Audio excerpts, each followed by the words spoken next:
కర్ణాటక ప్రభుత్వం కీలక నిర్ణయం తీసుకుంది. కర్ణాటకలో మళ్లీ కులగణన చేయాలని నిర్ణయించింది. కాంగ్రెస్ హైకమాండ్ ఆదేశాలతో మరోసారి కులగణన చేయనున్నారు.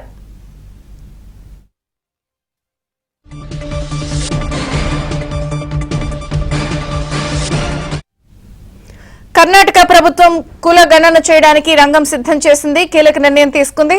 వివరాలు రిత్విక్ అందిస్తారు. రిత్విక్, విజయ్ చంద్రిక, కర్ణాటకలో మరోసారి కులగణన చేయాలని చెప్పి ప్రభుత్వం నిర్ణయించినట్టుగా కూడా తెలుస్తుంది. ఇప్పటికే ఢిల్లీలో సీఎం సిద్ధరామయ్య గాని, డిప్యూటీ సీఎం డికే శివకుమార్ గాని కాంగ్రెస్ అధిష్టానంతో భేటీ అయ్యారు. గత కొంతకాలంగా ఈ కులగణన మీద చర్చ అయితే నడుస్తుంది. గతంలో కాంగ్రెస్ ప్రభుత్వం ఉన్న సమయంలో ప్రస్తుతం ఉన్న సీఎం సిద్ధరామయ్య అప్పుడు కులగణన మీద కూడా మొత్తం సర్వే నిర్వహించారు. ఇక్కడ మొత్తం కర్ణాటక రాష్ట్ర వ్యాప్తంగా కులగణన చేయించారు. అయితే ఆ తర్వాత ప్రభుత్వం మారడంతో ఆ కులగణనకు సంబంధించిన అంశాన్ని పక్కన పెట్టారు. మరోసారి కర్ణాటకలో కాంగ్రెస్ ప్రభుత్వం వచ్చిన తర్వాత ఈ కులగణన అంశం అనేది తెర మీదకి వచ్చింది. అయితే గతంలో చేసిన కులగణనలో ఇటు ఒకలింగ కానీ అగ్రవర్ణాలకు సంబంధించిన వారు ఒకలింగ, అట్లాగే లింగాయత్తు సామాజిక వర్గానికి సంబంధించి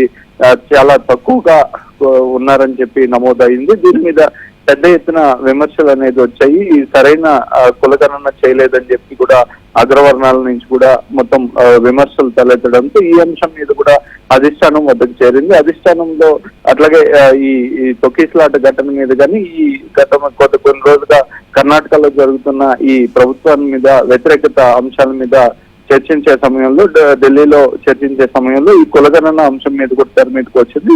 దీని మీద మరోసారి కులగణన చేయాలని చెప్పి సూచించినట్టుగా తెలుస్తుంది. దీని మీద వచ్చే వారం గురువారం కేబినెట్ సమావేశం నిర్వహించనున్నారు. ఈ కేబినెట్ సమావేశంలో చర్చించి పూర్తి స్థాయిలో ఈ కులగణన మీద కూడా చర్చించి కూడా చాలా తక్కువ సమయంలోనే కులగణన అనేది పూర్తి చేయాలని చెప్పి కూడా నిర్ణయించడుగా తెలుస్తుంది. దీని మీద విధి విధానాలు ఎలా చేయాలి ఏంటనేది కూడా రానున్న గురువారం జరగనున్న కేబినెట్ మీటింగ్ లో పూర్తిగా చర్చించి కూడా నిర్ణయం తీసుకునే అవకాశం ఉంది. విజయ్ చంద్రిక.